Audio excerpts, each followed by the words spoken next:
Hello, welcome to another episode of Press Play. I'm your host, Derek Gerber, and today we are so excited to have Sloane Evans, the Director of Corporate Sponsorships at the SaberCats Major League Rugby team. Welcome, Sloane. Yeah, thanks for having me. Happy to be here and chat a little bit about everything. Yes, tell our audience more about who you are and what you do for a living. Yeah, so I am the Director of Corporate Sponsorships here with the Houston SaberCats. We are the Major League Rugby team for the city of Houston. We've been with Major League Rugby from the start. So the league was established back in 2017, and so we were created along with them with our first season in 2018. So we've been chugging along ever since. We just completed our fourth season and our first full season here at our own stadium. We moved into our own stadium back in 2019. So it's been an exciting run. I handle all of our sponsorship agreements, so manage and oversee all of our partners, all the businesses that want to be involved with the SaberCats market with us, and all of the activation that goes along with it. So I started back in July of 2020, so this was my first season with the team itself, and it has just been an absolute blast since, learning a new sport of rugby and how we can market it effectively to such a sports-centric city of Houston has been such a great learning curve for me, and always a little bit of a challenge, but I've never shied away from a challenge in my career, so this is kind of the next step and challenge I looked for, and I've been able to find it here with the SaberCats. That's been amazing. It's just that navigating a career in a big, colorful city like that while the sport is coming alive. Rugby, being mentioned, is one of the fastest up and coming sports for use. It's quickly catching fire in the United States. So as we all look to the new normal, looking to new, activations and campaigns for your clients really gets us excited. So when it comes to the world of providing even better fan engagement and fan experiences, right, in the new normal, if you would. Perhaps we're heading around into another new normal as we all navigate and do the ballet dance in between. What have been some of the conversations that you've had with your clients and your partners about re-engaging the fans and keeping them sparked? Yeah, so one thing with partnerships in general, and this is even something that became more fast growing even before COVID, is the digital landscape. It's the social media, it's whatever website you can do, whatever extra is on TV and broadcast, where traditional partnerships are always logos on a board or an advertisement, something like that. But even before COVID, it was the social media increased way faster than anybody could have expected. And it's how can we ride that wave with y'all? And then in coming into COVID, and we were fortunate to know in advance that we would be able to have at least 50% capacity in our stadium, but a lot of it was, if you are at 50%, how are we going to get that other 50% of your fans, right? How are we going to make up for that 100%? What additions can you do? And that's what you see with a lot of the sports with you had to have 8 rows blocked off. And so you have all the logos on that. And so it's showing our sponsors, hey, our LED ribbon boards are TV visible here at our stadium. So our TV side, we can add your logo to that. So you're getting still in stadium for whatever 50% we can receive, but maybe we add that advertising for you to where you're getting our TV crowd, or let's add you onto a social media campaign. So it's really riding the high of digital, both before, like pre-COVID, but especially during that not knowing in our season. And obviously, if you can show any immediate following, you can show that quantifiable number of here's how many people watched your video on our channels, or it got shared by the league's channels and here's all of their followers. It just gets even better. So that's something that was beneficial this year, but it's been inevitable in the last few years regardless. I love hearing these stories because you are going through this tumultuous up and down experience of where you had consistent fan bases in arena. You had all of their attention, and now it's this weird scattered push out of time and uncertainty, and finding ways to be really innovative and creative in that process is where the best of the best have stood out, which is maybe why you were here on the show today.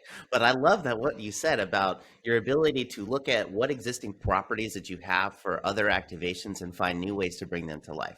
I take a special love to sports entertainment and hospitality because I think the world is so fun and so creative. And even during these times of, new normal, if you would, you found ways to innovate and bring those stories back to life. And so So, where have you found the most excitement? Maybe you could share some of your campaign stories and some brands with us in the audience. But what have been some of the more fun activations you've been able to pull off, given the innovation you provided for your client? Yeah, so a lot of the ones I do enjoy obviously are on social, but one that I have found to be the most beneficial for both the team and our partner is a social media campaign that we started this past season. That it was sponsored by a local college, community college, but they offered 4-year programs, and they wanted to show the background of our players tied along to their brand to reach an international client base for them, international students, because they were building their own international business programs, or they are study abroad, so they kind of wanted to mesh our international players with them while still being like a Texas Houston brand, but to reach our international fan base. So what we did was a campaign where we highlighted a player's background, if they already had either an established career or if they were in college themselves right now. So we got to highlight the background of our player. So for instance, the first one we did was with the player who's an attorney right now. So he went through college, went to law school, he is an attorney, and he is one of our international players. So we got to highlight Adrian, his law studies, and ask him the questions of how is, like, compare practicing law and preparing for a case to preparing for a rugby game, and kind of getting to show kids that it's the debate of, can I balance sports and my future career in my life? Because a lot of kids and high schoolers or college athletes think I have to dedicate to sports. Because if you were to ask a college kid, most of the time it's, what are you doing after college? Well, I'm going to be in the NFL. Like, why are you asking me this question? It's, well, okay, here's how you can balance it. And so being able to highlight our players in their backgrounds, because for us with rugby, it's different from football in the sense of you're not fully padded, right? You don't have your helmet. You get to see their faces every now and then, but you might not know their names, and you might not know their background. You might not know the country they're from. So for us, it gave us an easy way to highlight our players through a partner, what they wanted to, what their goals and objectives were, while we also got to meet our goals and objectives for year 4. Was a big initiative for us in the league of, we want to highlight and showcase our players. Because like you said, we're still growing in Houston rugby as a sport, but nonetheless us in the city. So that was probably my favorite way that we got to combine our brand and the sponsor's brand to meet both of our goals. Connecting brands with fans through storytelling. I love that. And that's exactly what we're doing here today, is that when you go through all of those trials and tribulations to even get on that level, there is still a whole nother life to be had on the back end of that. And that's exciting that you get to bring that to life, because every single one of those players has a story as to how they got there. And that relates to the fans in the stands. That 100% helps create relationships and new perceptions of the players, deeper brand loyalty awareness campaigns going on like that. It really gets me excited. So is there another story as to how you've been able to put something together for the future, maybe something that you're working on right now, given the, some of the uncertainties, but you're coming out of season. There are, some time to think about things, of course, but what are the next plans right now? What's on the table? Yeah, so we have a lot on the table. With a lot of it right now, where we stand is adapting from businesses and our current partners and how they're still recovering from the pandemic. And it's maybe this season was kind of a minimal level of brand awareness. We just want to have our name out there with your brand. For instance, a lot of it's like the QSR world with the fast food restaurants. Of, we don't necessarily want to show that we want traffic driving to businesses or we want traffic driving to your games in order to get our brand out there. But we'll start with a partnership at the bare minimum level, and we'll see what we can do next year. So now that a lot of places have indoor dining opening up with fast food restaurants and things like that, it's having the conversations of, okay, their goals and objectives have switched back to traffic driving to both our games and their restaurants. And now that we can for sure be at 100% capacity for the 2022 season, it's creating those ideas of simple in-stand promotions, where maybe it's actual physical fan-to-fan engagement, passing something down a road where if you get it to the end of your row first, you win gift cards to this restaurant kind of thing. And so it's come be in your seats, participate in this contest, and then still come to it. So while this last season wasn't a lot of brands weren't, we don't want to even seem associated with traffic driving. We don't want to seem like we want crowds in places, even though that's great for business. Like a lot of our sponsors were like, let's just lay low this year, to where when fans are thinking, where do I want to go for dinner, they remember that we partnered with your youth development squad, and they saw our logo with your youth team, and now that we can actually have some in-game related stuff, we build on the brand awareness that then turns to loyalty and recall whenever you're making a decision at the end of the day. So that's kind of where I'm laying right now with current partners and future partners. It's kind of almost like business as usual in a sense of, you're back to 100% capacity, we have marketing budgets to spend, let's establish your goals and objectives and how we can incorporate them in a game or online with social media and all the stuff with access to players and everything that was presented or prevented with COVID. Yes, thank you. And you're taking me into the next part is, how are you creating programs that take before game, during game, and after game fan experiences and glue them together? Are there any stories or insights you can share around that for the audience? Yeah, so I mean, even if we want to look on an actual game day of before game, in game, and after game, we have we started our own minor league team developmental squad actually this last season. It's called Rugby HTX, and with that we also started our own U18 team. So with U18, it's a lot of mainly Houston and surrounding areas, obviously 18-year-olds and younger, so mainly the high schoolers, that they get to come out here and practice with our SaberCats players and coaches and kind of build our own pipeline. And similar with our Rugby HTX squad, with our developmental, it's the same thing, but it's players from all over the country that love rugby, wanted to come play on our pitch. We have the only rugby-specific pitch in Major League Rugby. We have 1 out of 2 in the country. The other one is in Colorado. So a lot of rugby players that are familiar with the sport, MLR and Houston, they're like, I want to come play on your field, like no matter what it is. So they ended up playing for our developmental squad this year. But all this to say that during our pregame activities, we host curtain raisers on our field.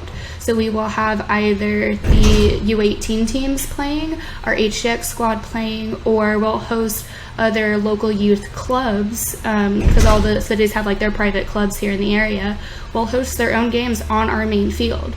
So it's one thing for fans to get to come and watch truly the growth of rugby in our city, because we always harp that one of our goals is growing rugby in the city of Houston, and then it's, well, how are you doing it? And this is one way we do. We get a strong connection with our local youth clubs. They get to put on games beforehand, and this translates into easy stuff that can start selling to sponsors that want to have either a strong community presence, but still a presence with our team. And so here's a direct way you're with our community, and we get to sell. I sold one QSR restaurant. We did a youth flag rugby series this spring, and so they presented our youth flag rugby games, our championship games. So their logo was on our video board and on our ribbon board, and that game ended maybe 20 minutes before our team took the field to warm up.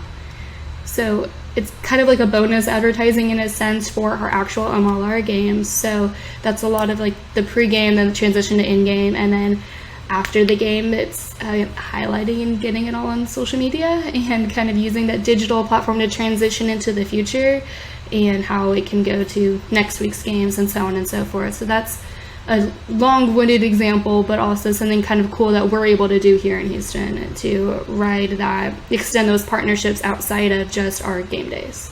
You literally just defined best practices from start to finish, and that is best in class from everything that I know. Yes, if depending on your brand, what you're trying to accomplish, if you want a strong local awareness and loyalty to your brand, it starts in the community. It doesn't start with, hey, just come buy my stuff because I'm here. It starts with those little interactions that mean the most. And just leading into the game like that, that's a super powerful momentum to keep them even more engaged. The kids go home, they look at your social media, they see the videos of their favorite players, they show their friends, I was there. And then there's your logo helping support the content that's been pushed out there for the client side. So it's like maximizing value all the way around, bringing the kids up right, but then also getting into the game time, finding creative ways to put logos in new areas, finding a way to get some snippets on live TV for you and their local broadcasts and national broadcasts and everything else. And then again, at the back end of the day, there you back are on social media, scrolling, winding the day down, if you would, seeing it again. that's an all-day type of an experience with the brand that you'll never forget. So I do love hearing that type of story right there. So what would you say now? I love to bust some myths on the show here. So let's bust some myths here. What would be some of the myths that you think commonly surround sports sponsorship in general? What have been some of the things that you've heard that maybe you've overcome or totally proven wrong, or maybe you even had a perception a long time ago that it's changed over time? Yeah, I will say the biggest one is transactional selling, I guess would be the best way to put it in just like 2 words. And changing the whole category of a sponsorship or the department of sponsorship to partnerships. That's why it's like if I reach out to a business, I don't want you to be a sponsor, I want you to be a partner. We're going to help each other grow.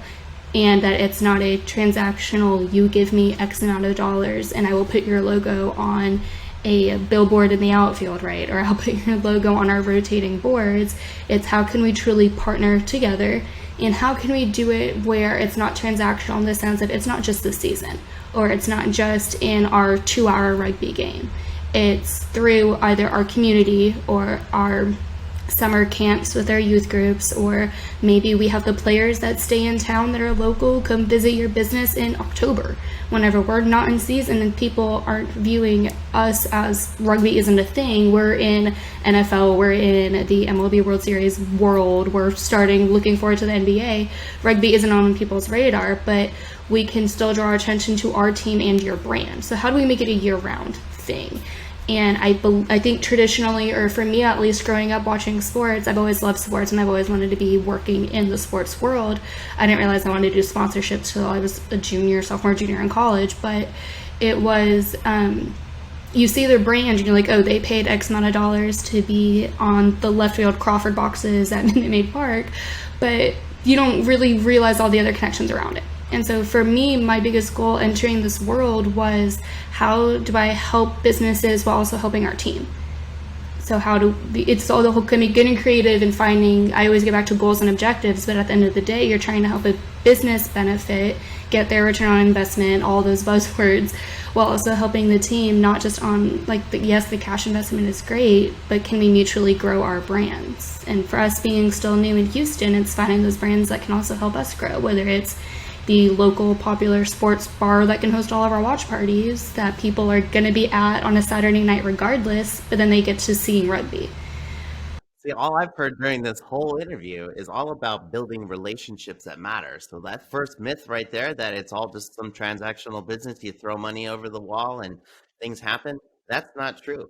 You've been starting to build local awareness, I don't know, very long-lasting relationships, right? You know, you will not forget the moment you were in the VIP box or on the field with the players, but you also won't forget the program that you ran with the kids in the community and the local watch parties you had. So you're really investing in so much more than just slapping a logo on a field. And I want people to understand that from this interview, is that it takes a lot of, let's just say, intimate relationships to make things happen already, to do things right in the business world. But when you walk into a new arena like this with a platform and the amazing people surrounding it, life becomes very colorful very quickly, and all sorts of friends come out of the woodwork. And so building those relationships so it's not transactional, that's the myth, is that it's not just that. You're not just slapping a logo on something. You're really there to build out that relationship with the fan base and then all of management on your team, of course. So you definitely will run into those people that's like, I want my logo there and I'll pay you this amount of money, and you're like, all right, my job just got 2 times easier, here's the contract, we're good to go.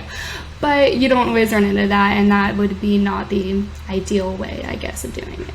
That's right. We see it happen more often towards the solution relationship building side, if you would. You have a solution available for me, so I love that. What's another myth that you would say would be most common that we could address, that we could bust?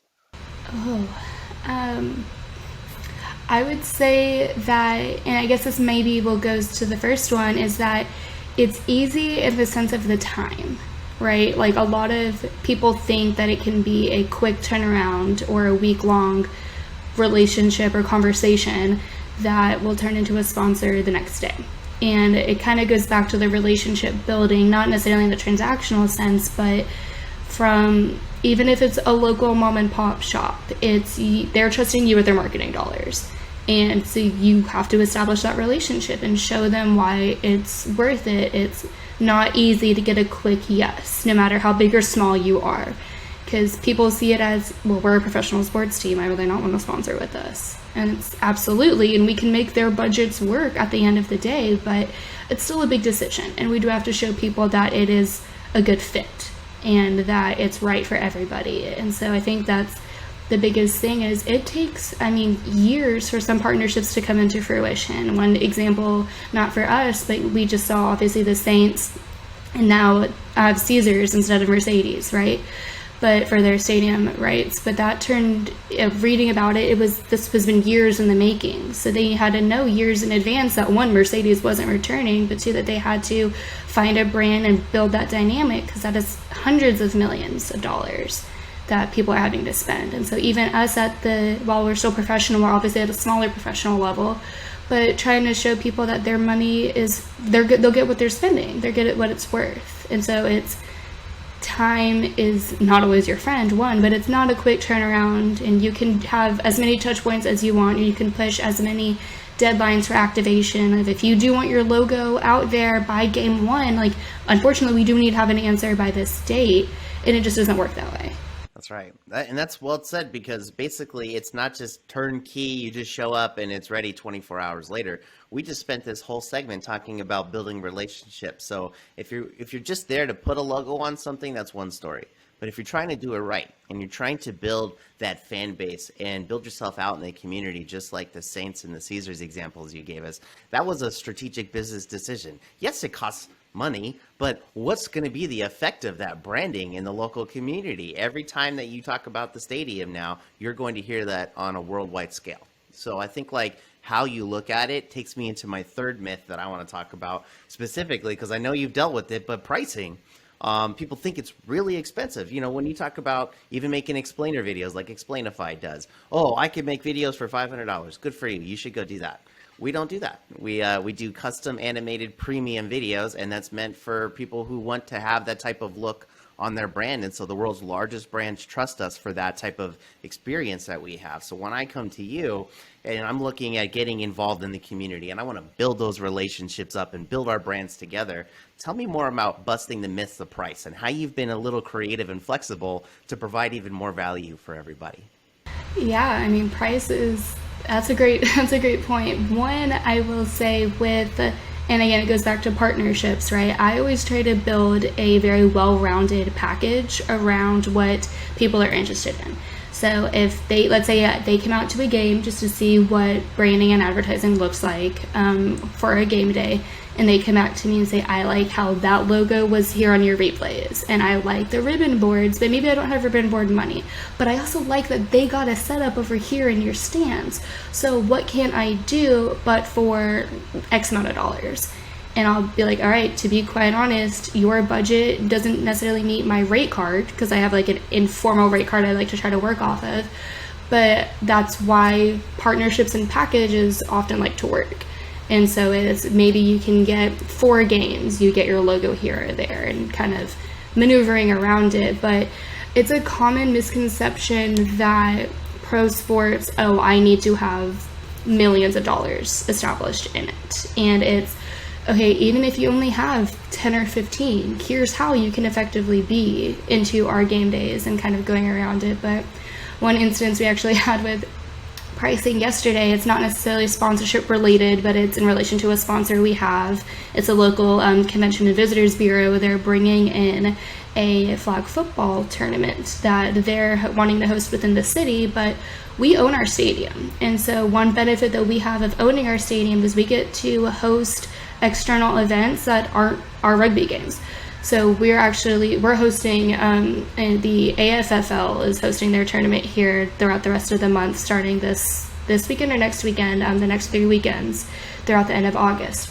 So we get to actually have people come in and rent our field. And so it's a misconception of, how much is it to rent your main field? And then whenever we throw out that number, it's to rent a field? And then it's, well, yes, but you're also renting the most well-maintained field.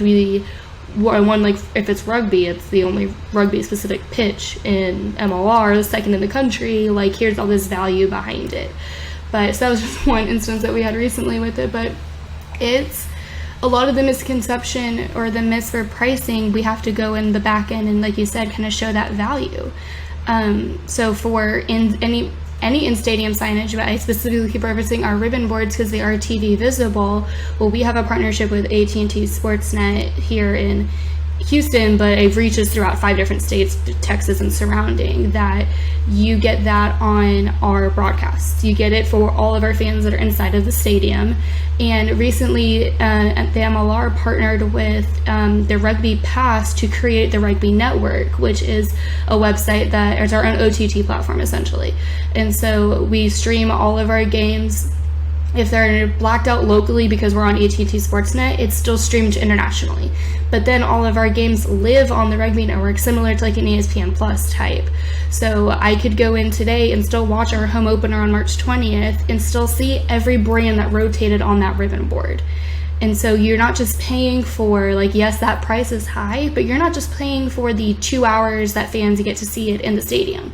You see it for the 2 hours of our broadcast that even if we are not on AT&T that Saturday, we're replayed that Sunday.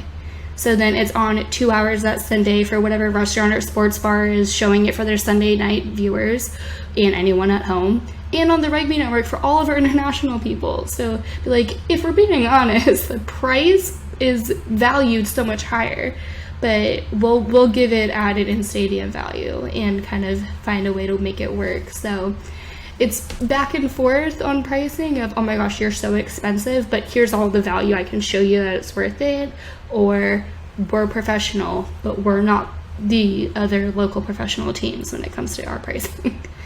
That's right. And there's no reason to apologize when you have a reach like that. That's for sure. And so as we start to like come around the corner on this whole conversation, you realize that you can be creative as you need to tell the story. If you want those relationships, lifelong relationships, it doesn't just happen in a week. It might take you a couple months. You're going to have to go shake some hands and put some creative assets and activations up on the billboards, on social media, and everything else. That investment into the fans is exactly what's going to take a little bit of time. They don't look at your logo once and then just get it and remember you forever. They're going to need to see it quite a few times in order to understand it. Sometimes people argue that you need to see it 7 times before you even recognize it, because we hit with 6,000 ads a day these days. So we want to make sure that the ads are genuine, the activations are engaging, but most of all, retentive. Is that worth $1? That's certainly worth a couple dollars. And I think that's kind of where I like to leave it. So let me ask you, Sloane, what's next for you?